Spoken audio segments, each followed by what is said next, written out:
Hi, you're listening to It Happened to Me, a rare disease and medical challenges podcast. The mission of our podcast is to support you, our listeners, and to create community as you confront the toughest challenges in life.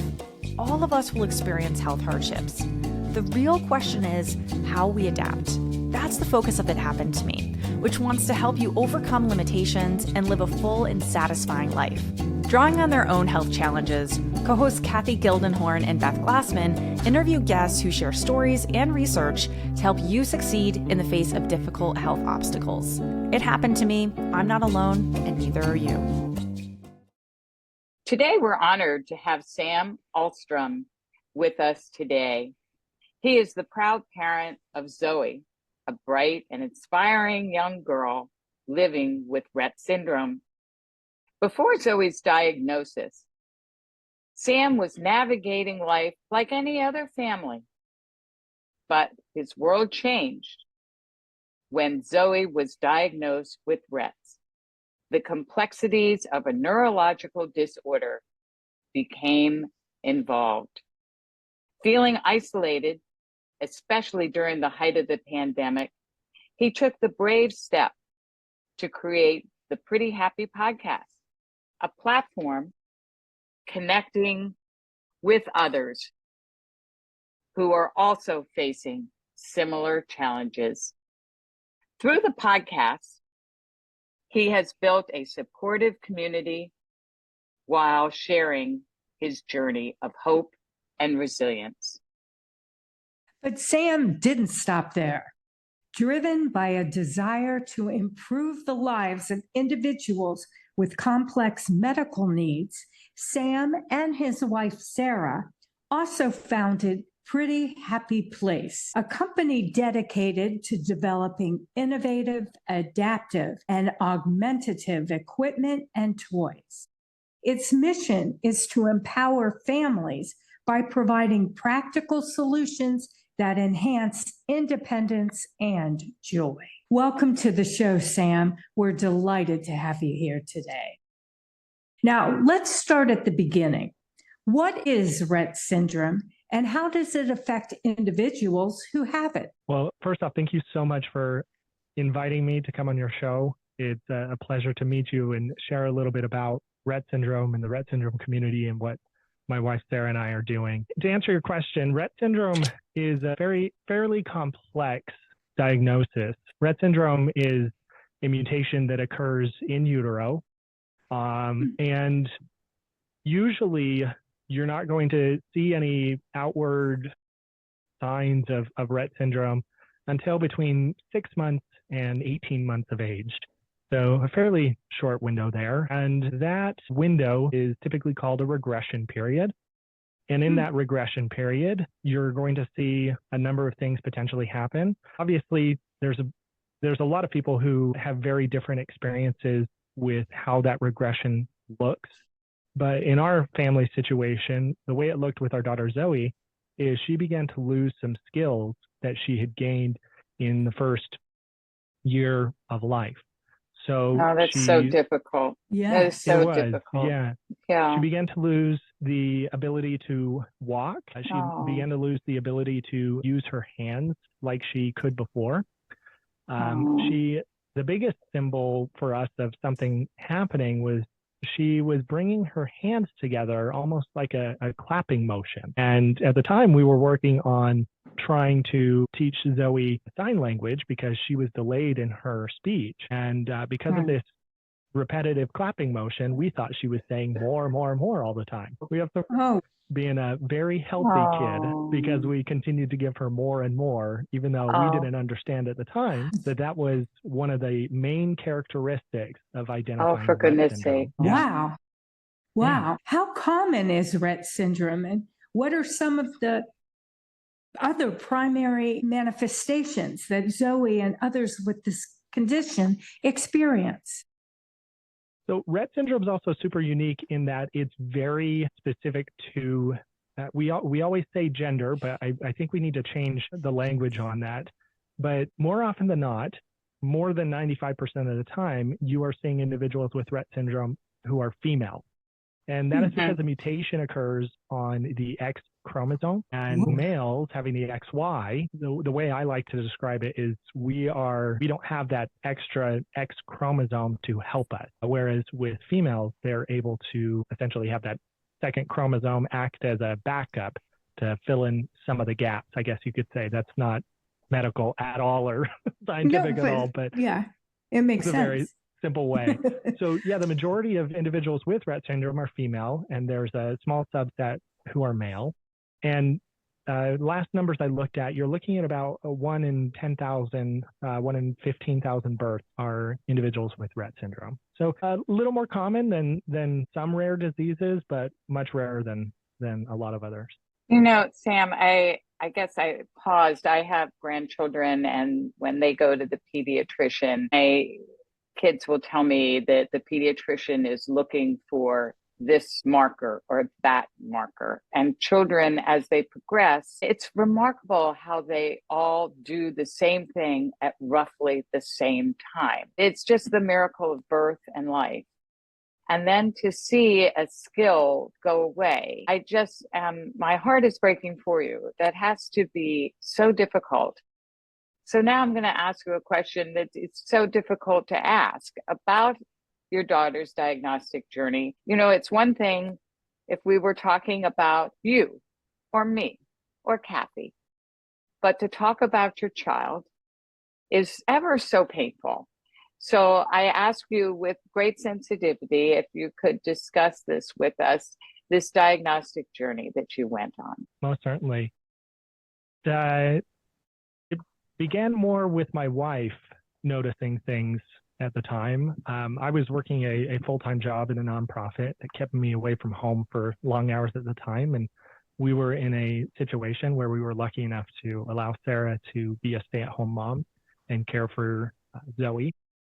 And there were a number of times I remember coming home from work and Sarah pointing out that Zoey wasn't doing something that she had done before. And we're talking about very small things, not reaching for toys that were up on low cabinet, or not reaching for food like she used to, or struggling to stand. And I was very much in denial about the reality of the situation, because I would come home and be with her for a moment and we would play as normal. And then the next day I would go to work, whereas Sarah was interacting with Zoey day in and day out. I remember going to a pediatrician's appointment with Sarah and Zoey, and Sarah asked our pediatrician about it. And he said, kids are going to develop at different rates.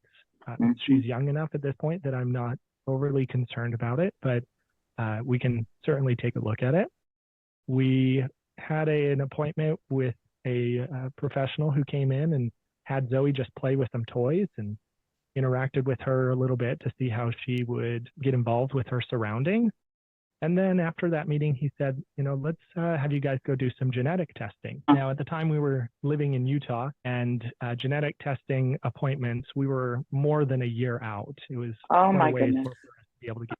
Yeah. And we were lucky enough that there had been a few openings and we were able to hop in, even though our appointment was much further away. And so that sped up our process of getting a diagnosis.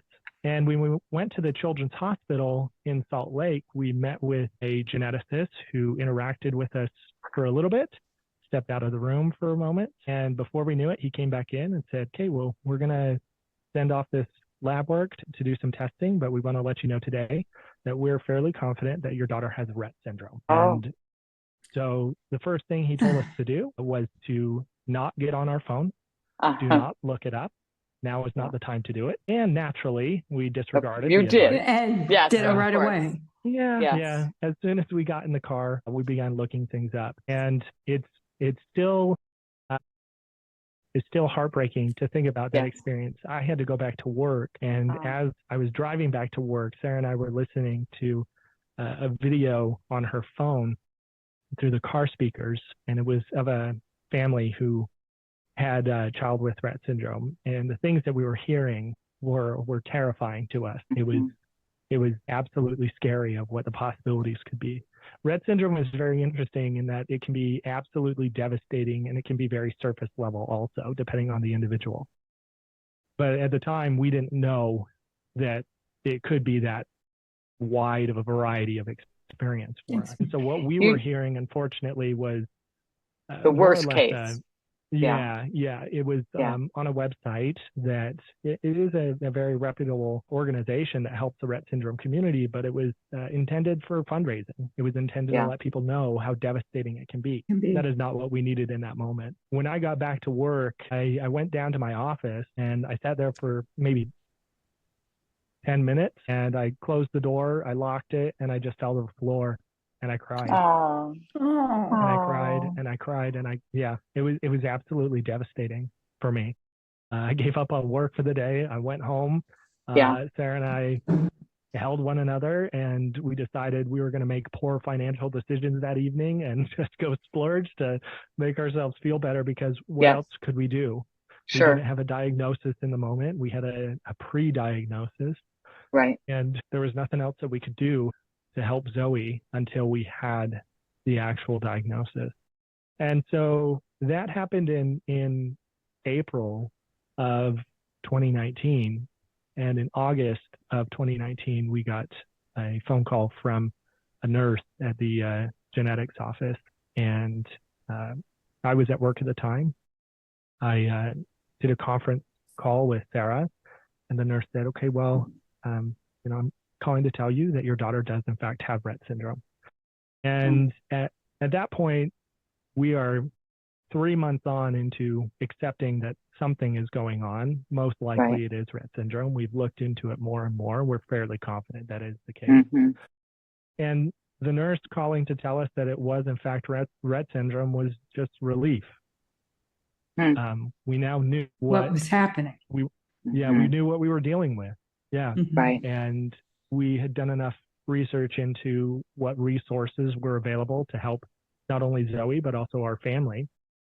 And so we were prepared to move forward. And it took the nurse off guard because she was very much used to people being devastated, emotional in the moment. And I completely understand why. But we were lucky enough to have a 3-month grieving process before we were told that it was in fact true. And thank goodness that it was in fact Rett syndrome, because I don't know how we would have handled being jerked around multiple times saying we think it's this, oh no, it's not. And now let's try that, and no, it's not. So our diagnostic journey is very unique and special to us. And it's allowed us to see some of the flaws in the current setups of the ways that we communicate with people about. Your journey 3 was months. 6 months or 3 months. 3 months? No, 3 from months. soup to nuts. So from that call to the beginning of. Yeah. So, I mean, when Sarah first began noticing some of the regressions that I was mentioning, that goes back more than a year before April of 2019. And so April of 2019 is when we actually got to sit down in the Children's Hospital and speak with a geneticist and get the test going. And then August of 2019 is when we received the actual. I got to say, Sam, that you're lucky that it was such a short period of time.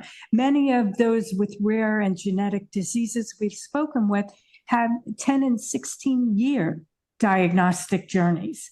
And so, I mean, that's just something to store in the back, like that vindicated feeling, that sense of relief that you were speaking of, that it's something to just put into the perspective of how lucky you are in an unlucky situation.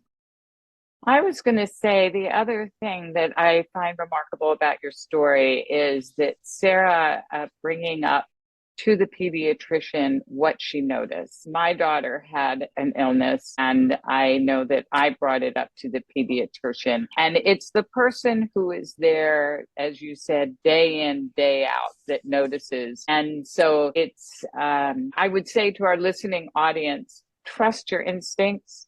You know your child better than anyone else. Don't be afraid to tell a doctor what you see and be persistent. If you don't get their attention, be persistent. So I applaud Sarah for speaking up on behalf of, that's really what a parent does, is you're there for your child, to be your child's advocate. So I think that because of her intervention, it probably sped the process along as well. I want to ask you, Sam, how did this diagnosis impact your family? Your daily routine, the dynamics? Yeah. Yeah. You know, it has completely changed the trajectory of what our family was planning on doing with just life generally. I mean, first off, Zoey, her circumstances are such that she will never be able to live on her own without care. And Sarah and I are prepared to provide that care for as long as we possibly can. And so that in and of itself has changed, you know, our plans for the future. You're When it talking comes about to, finances. Is that what you're thinking about? that Financial? career, where we live, all of that, it has changed everything. Yes. Yeah. So we, at the time when we received the diagnosis, we were living in Utah. I had actually received a promotion with work to move to Colorado, and that's where we live now. And it was so fortuitous to have that promotion, because here in Colorado, the amount of support and services that we receive, number one, through the government, is absolutely phenomenal. Through Isn't that two, great? the Children's Hospital here in Colorado has one of the premier Rett Syndrome clinics in the country. Isn't that fabulous? That's terrific. That's really great.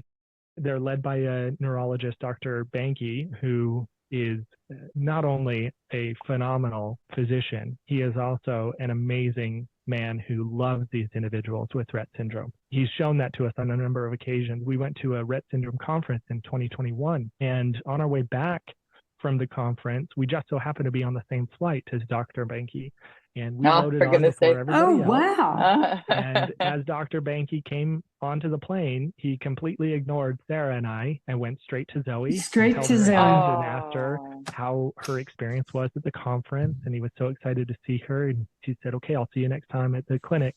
And walked straight on back. Does she hear everything, even if she can't speak? Does she hear and understand everything? Yeah, that's wonderful. So Sarah and I very much take a stance of, unless we are given additional details or information, Zoey is cognitively there. She can understand everything, and she gives us different nonverbal cues to tell us what she's feeling and what she's experiencing. She can also tell us yes and no by looking at us for yes and looking away for no, which this is something that we learned from a great Rett syndrome family right at the very beginning of our journey, because you can have a very deep and meaningful conversation through yes/no question. And it causes you as the partner in the communication to really be thoughtful about how you're talking with this person who communicates differently. And so Dr. Banky is very much aware of that communication method as well. Wow. Now, what are some of the biggest challenges that you remember facing with Sarah as parents after learning about Zoey's condition? The biggest struggle for us was accepting the reality of the situation. Rett syndrome, as I mentioned, there's a period of regression between 3, 6 months and 18 months. Well, it's kind of this weird walk/roll down a mountain with Rett syndrome as age goes on. You have a regression very early in life, and then you have a plateau. And then later on, approaching preteen, you begin to have another regression, usually. I see. And then shortly after puberty ends, it plateaus. There can be multiple regressions and plateaus throughout an individual with Rett syndrome's life. And I see. Accepting the reality that Zoey could potentially lose more skills as she got older was very difficult. I'll admit right now we are very much in the midst of another regression. And she is very much experiencing some very difficult medical symptoms because of this regression. Sorry. I'm sorry, yes. Thank you. And so we're working through that. It's been an adventure. It's caused us to have a little bit of dark humor at times, which not everybody is on board with, but that's how we have decided we have to. You have to deal. You have to deal with it your way. That's what are some of the biggest challenges that Zoey has had to face, and what modifications has Zoey had to make living with Rett syndrome? The biggest struggle we experience in our experience with Zoey's Rett syndrome is communication. Zoey is nonverbal, but as I mentioned, we have analog ways of communicating. So her eyes, she looks at you for yes, looks away for no. We do have flip charts, and it does take a while for us to form a sentence with these flip charts, but it's very effective. And then she also uses a eye gaze device. We use a Tobii Dynavox. We call it her voice, and it's very difficult to help other people understand that simply because Zoey can't speak doesn't mean that she doesn't understand what's going on. And so Zoey does her best to handle those situations by being incredibly sarcastic. She is very, very sarcastic. Sometimes it gets her in trouble, and we take it as a learning opportunity to speak with her as we would with any of our other children. There's no reason why she shouldn't be treated the same. And so that's probably the biggest struggle for her, is the communication aspect of it. And how many kids do you have? So we have 3. So we've got Zoey, who is 8. We've got Sammy, who is 6, and we've got Peter, who is 4. Wow! Congratulations! Yeah, that's beautiful. great. Thank you. And, that's wonderful. Her brothers try to help out as much as they can, but they're still very young. It requires us to do some prompting to communicate with Zoey and engage with Zoey. But Zoey at all express herself and relate with her siblings? Is there any relationship? She mainly says that they're annoying because they're so loud. I very much agree with her. I very much agree with her. But there isn't the typical sibling relationship right now. And I think the biggest struggle there with that is that our boys are just so young, they don't understand how. Even though we model it and we encourage it, we ask them, for example, when they get home from school, will you please go ask Zoey if she wants a snack? And they will go ask Zoey if she wants a snack. And on occasion, we will ask them to help with giving Zoey her snack, and they will help with that. And so we're hoping that over time, those small little interactions will help build a relationship where they will be able to more positively communicate with her. That makes perfect sense. Yeah. And they will. They will, Sam. You're doing an outstanding job. What great sensitivity you are using in raising your family. That is really beautiful. I wanted to ask you about the podcast that you started, Pretty Happy Podcast. And Kathy and I know what it takes to have a podcast. It takes, for those of you out there in the listening audience, takes a lot of work.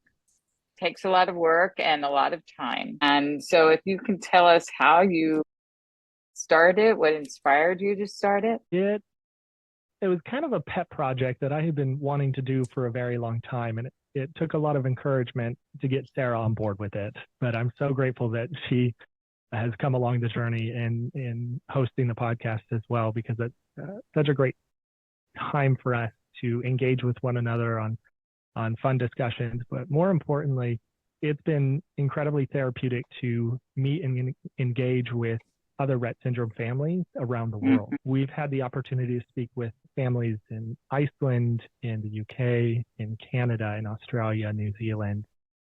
We've spoken with so many people all over the place. And it really just began with wanting to provide an opportunity for people to share their stories.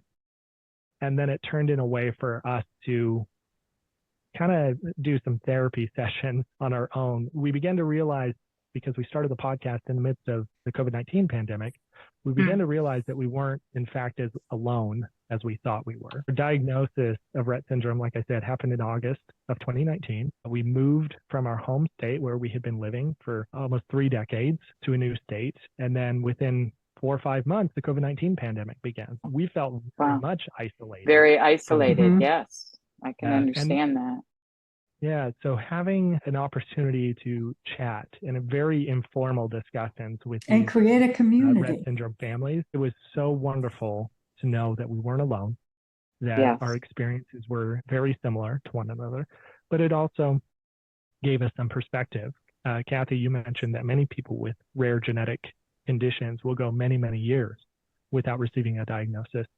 And in fact, some of the families that we spoke with, they received initial diagnoses of autism or other things. I can't remember all of them, but it was more than 10 years before they received the Rett syndrome diagnosis. Correct. It's interesting. Wow.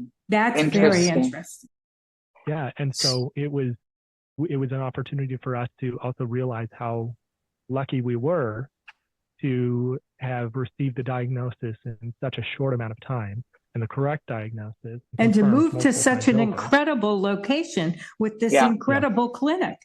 I mean, there's so many wonderful things that happened in your favor to get in, squeeze into that early appointment. I mean, There's several really lucky features. Sam, can you share with us a memorable moment or guest from your podcast that our listeners might enjoy hearing about? Probably one of our most memorable guests is a woman named Colleen English.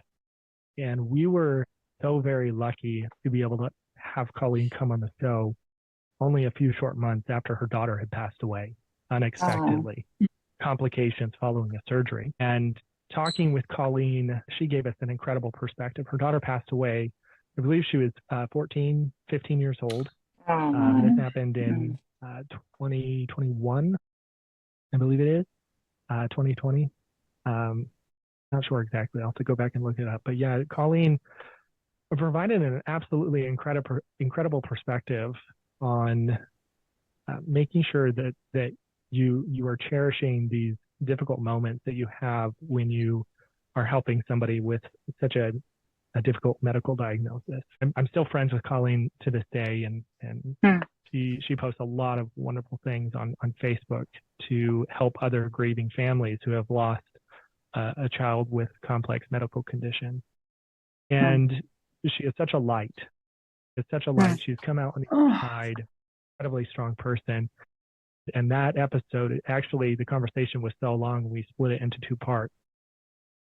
It was such a joy to engage with her on and hear her stories and her perspectives that it really shaped how I've viewed things going forward. So I'm taking advantage of every moment that I possibly can, not only in my own life, but in the relationships that I have with my children and my wife. Oh, that's very nice. That's beautiful. Thank you. Thank you. Now, can you tell us about Pretty Happy Place and the types of adaptive and augmentative equipment and toys that you're developing? Pretty Happy Place came out of a bit of frustration. We were wanting to get Zoey some toys for Christmas, but for a kid who has limited to no gross motor skills, there's not a whole lot out there for him.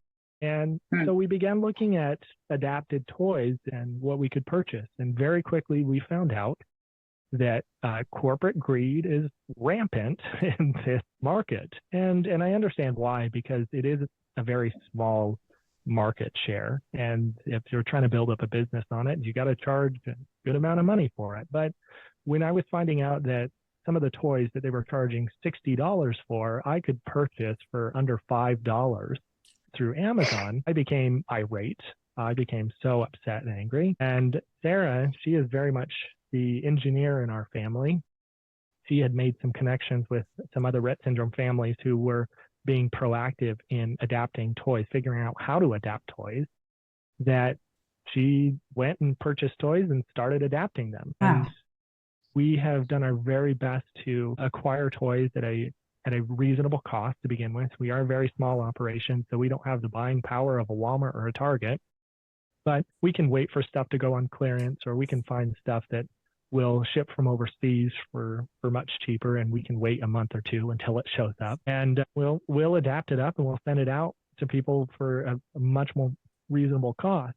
We also started 3D printing with this business as well. And 3D printing has allowed us a lot of control over the manufacturing process.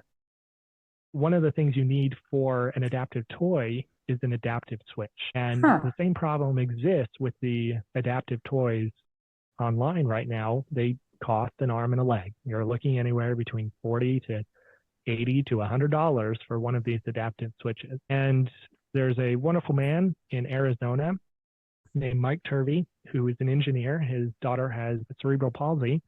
He developed several tools that help his daughter in everyday life and posted them online for free for people to be able to create and use. And so we use Mike Turvey's design for an adaptive switch, which then allows adaptive toy to work.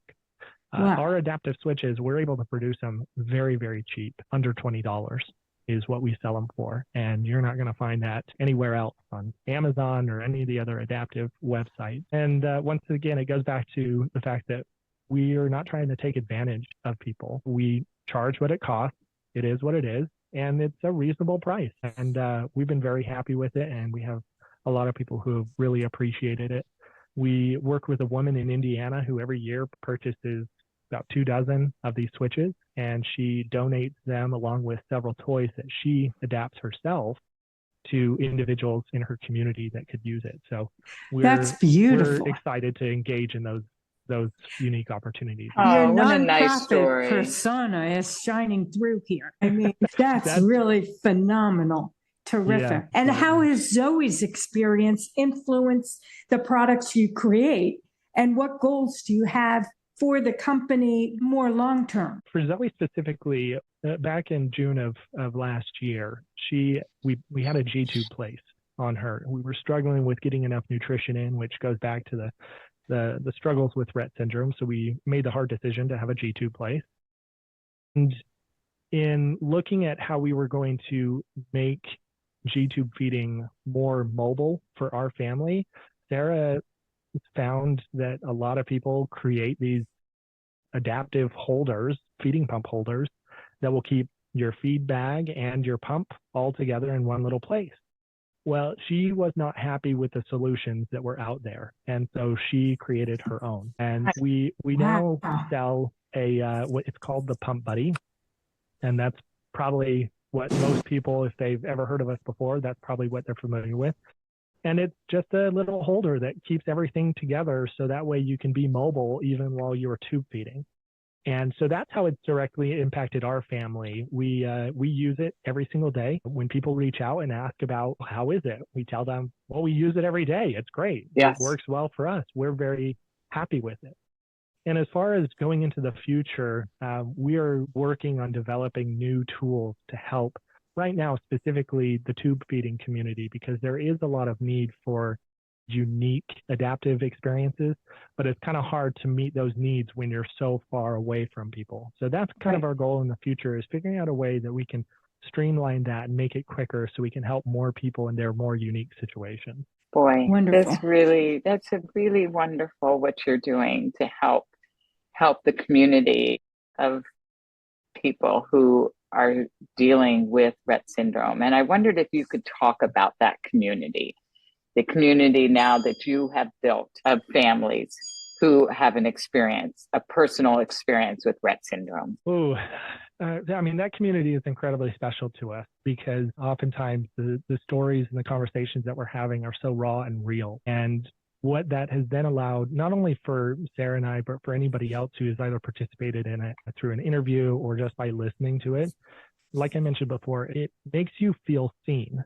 Even if you're not the one sharing your story in that moment, being able to hear that somebody else is experiencing something akin to yours is so empowering. Having a complex diagnosis can feel very isolating, but as soon as you're able to connect with other people who are experiencing that same thing, you begin to realize that, number one, you're not alone. Number two, your experience, and it may be unique in some ways, but it's not completely unique, which then it allows you to ask some questions that hopefully you can get some important answers to, rather than just shouting into the void or, asking a physician. With physicians and nurses, they have a lot of general knowledge, but when it comes to the practical applications of every day, it's a little bit different. Yes. And so having those conversations with people in the Rett syndrome community are so incredibly valuable. How do you envision the future, Sam, the future for Zoey and for other families that are dealing with Rett syndrome? Well, let me talk about the research side of things. Number one, in April of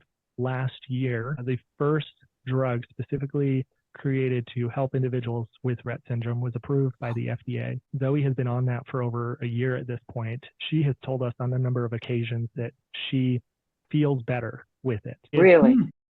Yeah, it's got some issues with it, and you can read up on about those on WebMD or other places. The drug is the not side effects you're speaking of. Yes, exactly. Yes. But it's very much a great step in the right direction. The right direction. Isn't that wonderful? We're excited about that. We're also excited about the fact that this drug, it's called trofinetide. It is being reviewed by different drug enforcement agencies around the world to allow more and more individuals to get access to it. So we're very excited about that as well. As far as the cure goes, back in 2008 or 2009, there was a scientist who was able to cure Rett syndrome in white mice. And that has put a lot of hope in a lot of families over the past decade plus. I'm sure. Absolutely. They have started doing genetic trial on gene therapy. And so far, it sounds like things are positive. Now, I am always skeptical, especially when I'm reading a press release from a pharmaceutical company, just because they have investors. In fact, the most recent update that I read, which was many, many months ago, it was posted the morning of a financial quarterly call. And it was a very positive statement. Now, that is not to say that they weren't being honest. I'm just skeptical. I'm hopeful. We know that it can be cured in certain situations. And so we will continue to hope for it and be cautious along the way. But as far as the future, that's what we're hoping for. Is I would say within 50 years, I'm hoping. It sounds like an incredibly long time, but what we're talking about is gene therapy. And that is incredibly complex. And as I'm sure you know, even though somebody may have a Rett syndrome diagnosis or whatever other genetic mutation diagnosis they may have, each person's diagnosis is going to be slightly different. And so gene therapy isn't necessarily a cure-all for, in our situation, Rett syndrome. But we're hopeful that will be the case. Specifically with Zoey, though, we're hoping for her to be able to finish out her public education. We're hoping for her to be able to graduate on time with her peers. And we're hoping that we will be able to find either a productive way for her to be a contributing member of society through work, or if she chooses to, allow her to go on to higher education in college or university and be successful there. There's no reason for us to think that she couldn't do that. All she needs is the appropriate accommodation. And while there's still a lot of fights that need to be had on kind of a more classroom or local or community level, we are willing to have those to make sure that she has every opportunity possible to achieve whatever it is that she wants to do. Well, all I can say is she is a lucky girl to have you and your wife in her corner.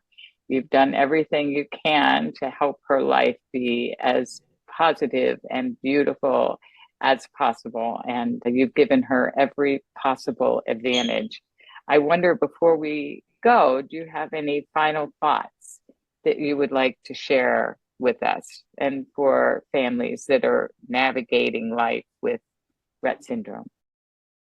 Absolutely. I hope that coming away from this, people can feel seen and heard, even if you don't have a diagnosis of Rett syndrome in your family, in your community, in your home, whatever it may be. Just knowing that you're not alone is incredibly important. And also, you're more than welcome to join the Rett syndrome community. It is one of the most welcoming, loving communities that I've ever been a part of. I'm so grateful for the people that we've met in the community so far. And every time that, and because of that community, it's caused Sarah and I to have an incredibly strong connection to everybody who is going through any sort of medically complex situation. Anytime we see somebody walking around with a medical stroller, we want to go to that person. We have no idea what their diagnosis is. We feel seen. We will feel heard when we're talking with one another.